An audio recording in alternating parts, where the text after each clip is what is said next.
G'day folks, welcome to episode 4 of Snag's Lap. Today I find myself walking through the very quiet back streets of Mount Larkham, which is outside Gladstone on the Queensland coast, sort of the industrial side of town, and a once bustling little place, proud history, pretty quiet now. The sun's having its way with the weatherboards. Everything's pretty crispy. Last night I went to the pub, had a nice meal, typically serviceable meal that you get in the bush. Really does the job, there's always enough of it, but it's not very memorable.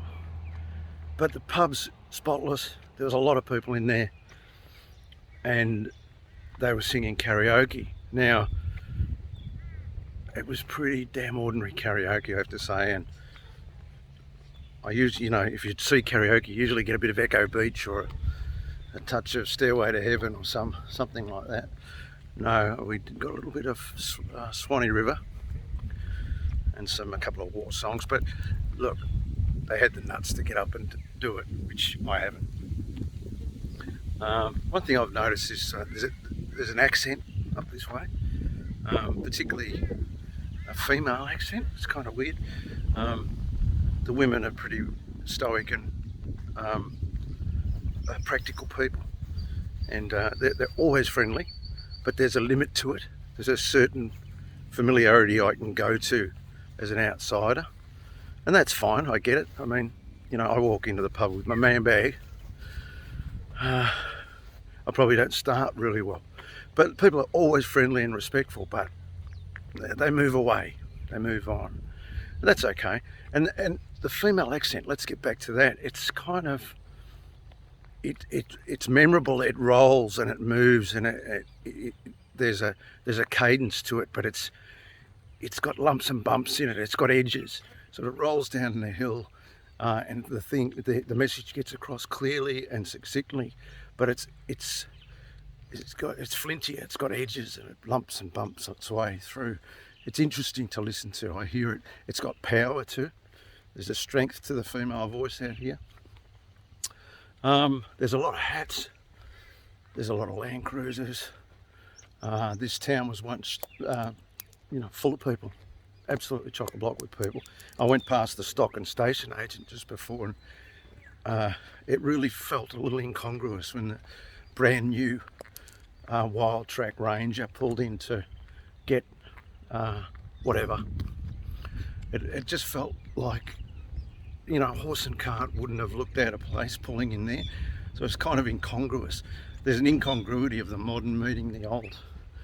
And there's a lot of towns like this, and they're lovely, and the people are lovely. It's just different to what I'm used to. And I'm really enjoying just wandering around. Now, back to the episode.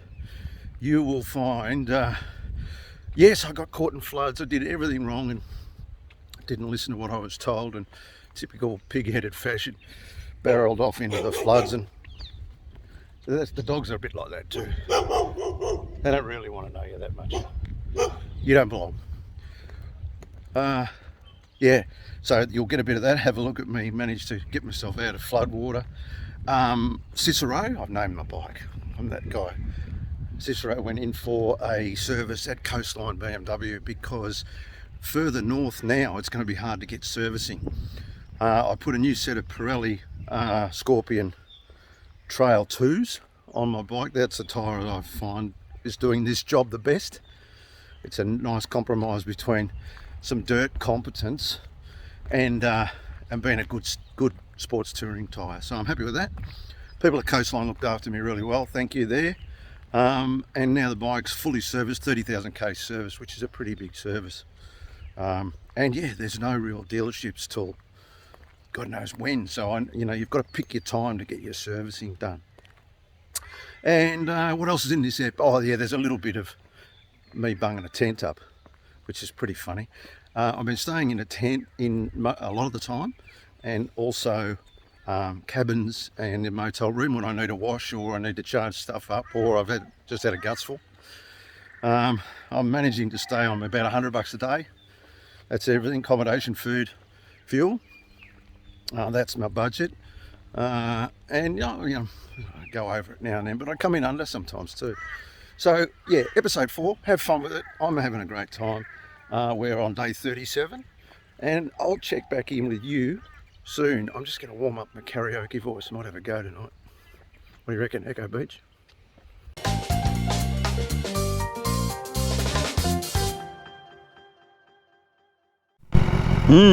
Here we go. Just gotta keep an eye on this shit.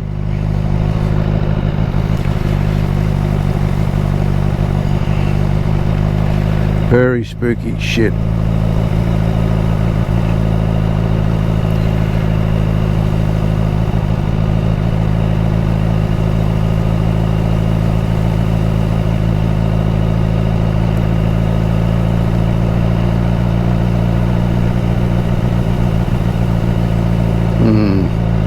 And like, look at this next bit. That looks deep.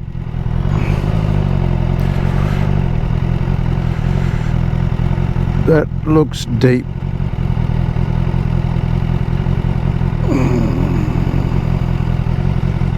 Yep.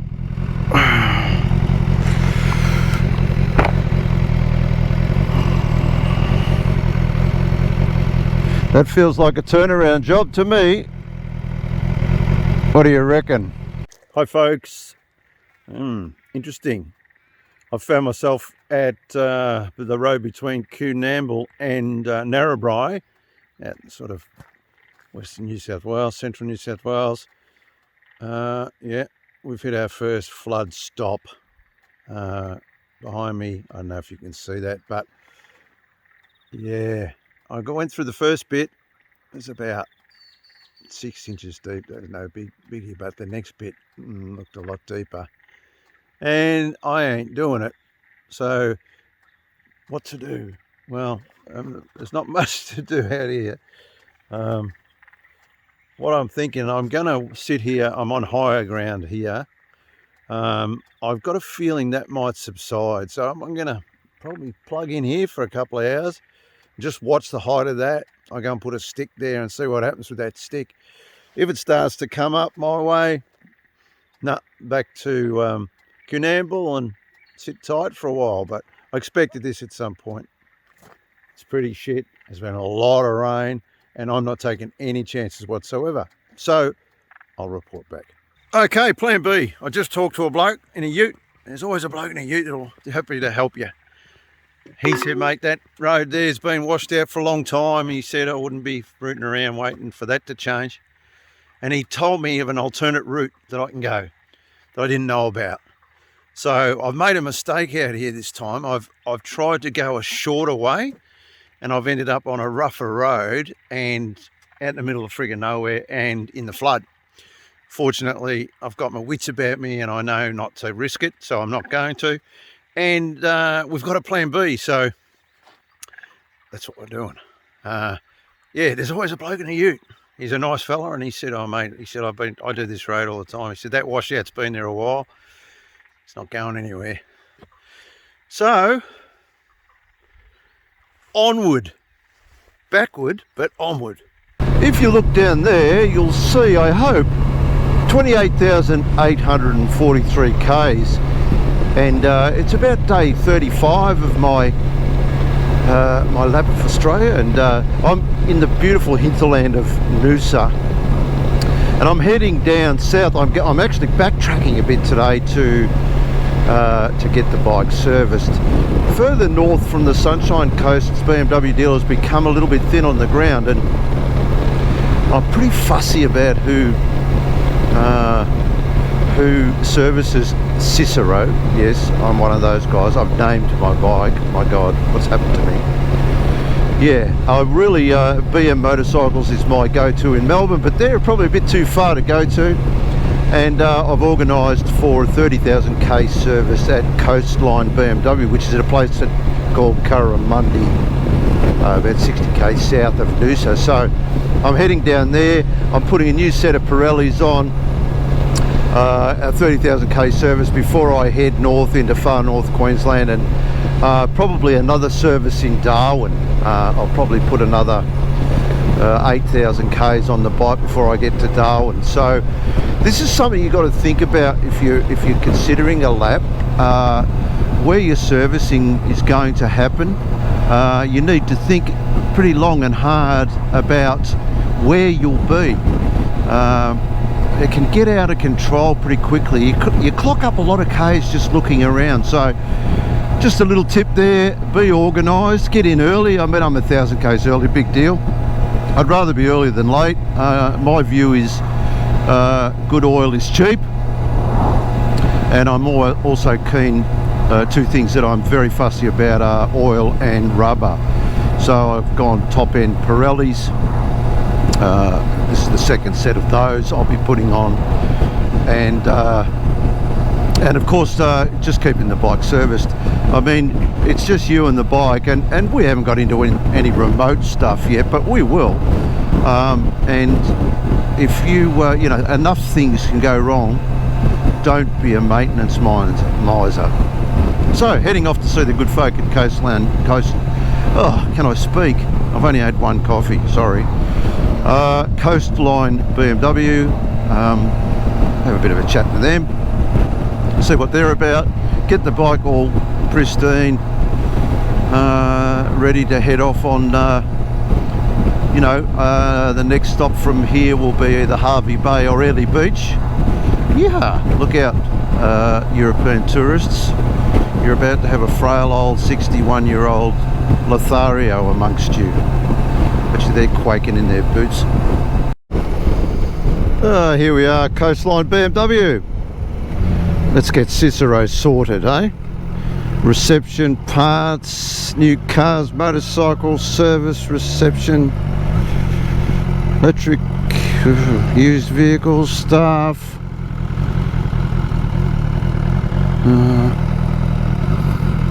Come on, mate. Thank you.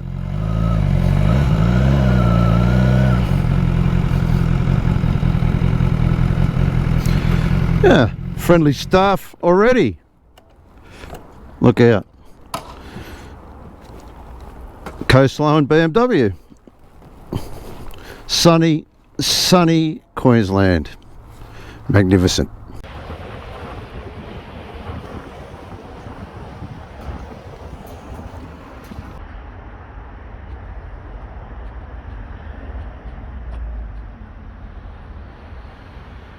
Hi folks, I find myself in the pristine environment of the Coastline BMW workshop.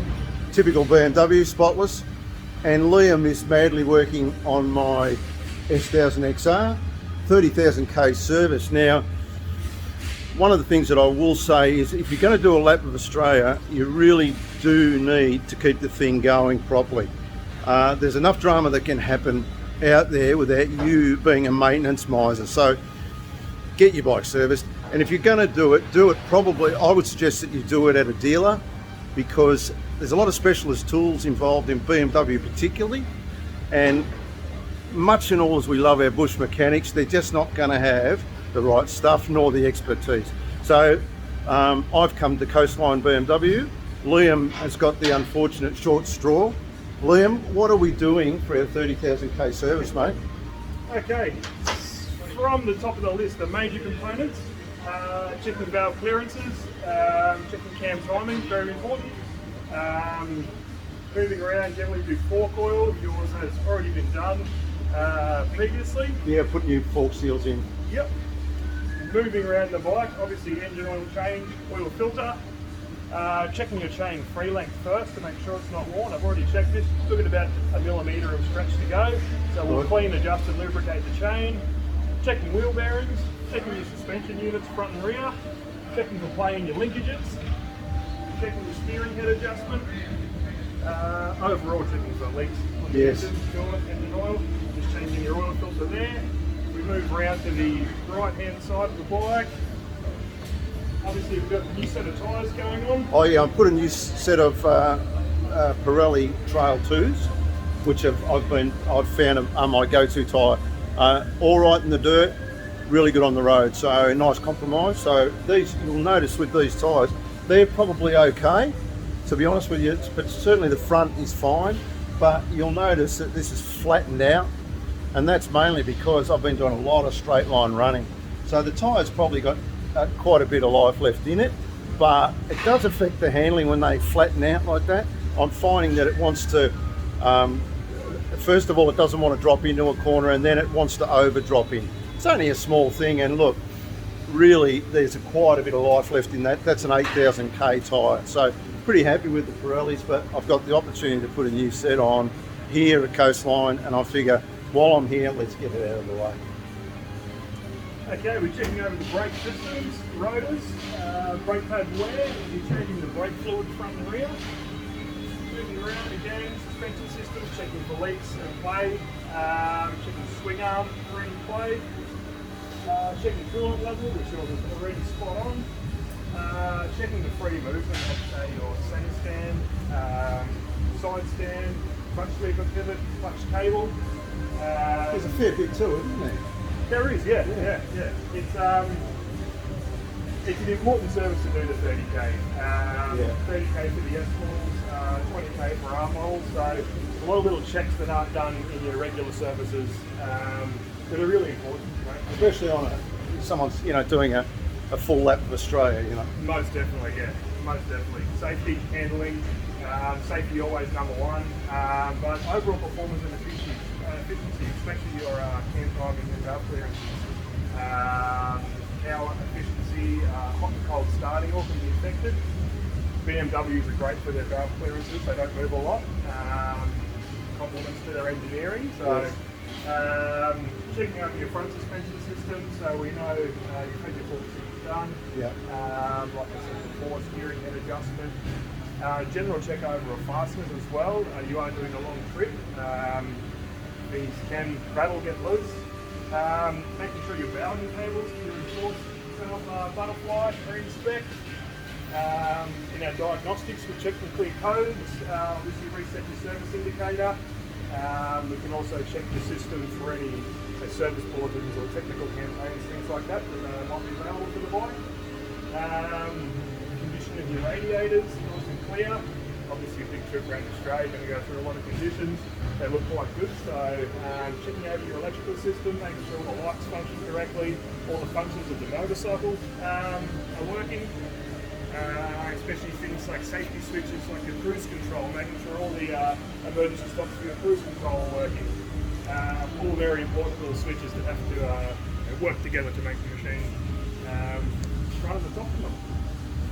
All right, that's enough. That's a pretty good overview, I think.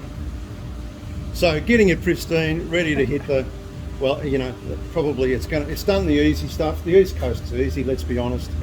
It's going to get harder in the interior. Definitely will. And I need it right. So clearly I've got the right bloke on the job. There you go, folks, 30,000k service. Oh, and the new rubber. There's something about new rubber, isn't there? I just love it. So yeah, the Scorpion Trail 2s, definitely Trail 2s, aren't they? Yep. Ready to go on, and we're off again. Talk soon.